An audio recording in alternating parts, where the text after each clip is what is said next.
말투는 한 인간의 성격을 드러내는 창문이다. 마크 트웨인의 명언. 말투는 한 인간의 성격을 드러내는 창문이다.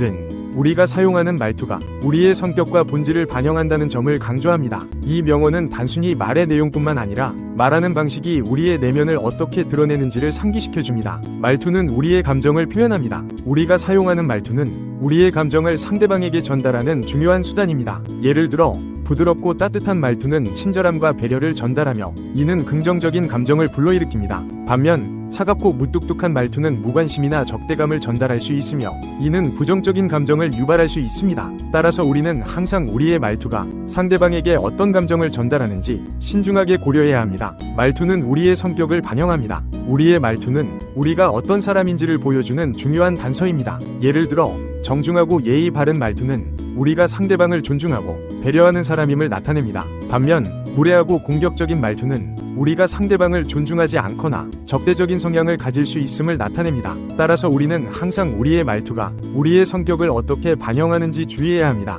말투는 신뢰를 형성합니다. 진심 어린 말투는 상대방에게 우리의 진정성을 전달하며 이는 신뢰를 형성하는 데 큰 도움이 됩니다. 예를 들어 솔직하고 일관된 말투는 상대방에게 우리의 진정성을 전달하며 이는 신뢰를 쌓는 데 중요한 역할을 합니다. 반면 변덕스럽고 불성실한 말투는 상대방에게 불신을 불러일으킬 수 있으며 이는 관계를 악화시킬 수 있습니다. 따라서 우리는 항상 진심 어린 말투를 사용하여 상대방과의 신뢰를 형성해야 합니다. 말투는 관계의 질을 결정합니다. 우리가 사용하는 말투는 상대방과의 관계의 질을 크게 좌우합니다. 예를 들어 존중과 배려가 담긴 말투는 상대방에게 긍정적인 인상을 주며 이는 관계를 더욱 견고하게 만듭니다. 반면 무례하고 공격적인 말투는 상대방에게 부정적인 인상을 주며 이는 관계를 악화시킬 수 있습니다. 따라서 우리는 항상 상대방을 존중하고 배려하는 말투를 사용하여 건강하고 긍정적인 관계를 유지해야 합니다. 말투는 갈등을 해결하는 데 중요한 역할을 합니다. 갈등 상황에서 부드럽고 이해심 있는 말투는 문제를 해결하고 관계를 회복하는 데 큰 도움이 됩니다.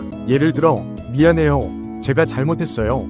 와 같은 말투는 상대방에게 우리의 진정성을 전달하며 갈등을 해결하는 데 중요한 역할을 합니다. 반면 공격적이고 방어적인 말투는 갈등을 더욱 악화시킬 수 있으며 이는 관계를 회복하는 데 어려움을 줄 수 있습니다. 따라서 우리는 항상 갈등 상황에서도 부드럽고 이해심 있는 말투를 사용하여 문제를 해결해야 합니다. 마크 트웨인의 명언. 말투는 한 인간의 성격을 드러내는 창문이다. 는 우리가 사용하는 말투가 우리의 성격과 본질을 반영한다는 점을 강조합니다. 우리는 이 명언을 통해 말투가 감정, 성격, 신뢰, 관계, 갈등 해결에 얼마나 큰 영향을 미치는지를 깨닫게 됩니다. 따라서 우리는 항상 신중하고 긍정적인 말투를 사용하여 건강하고 의미 있는 인간관계를 형성할 수 있도록 노력해야 합니다. 감사합니다.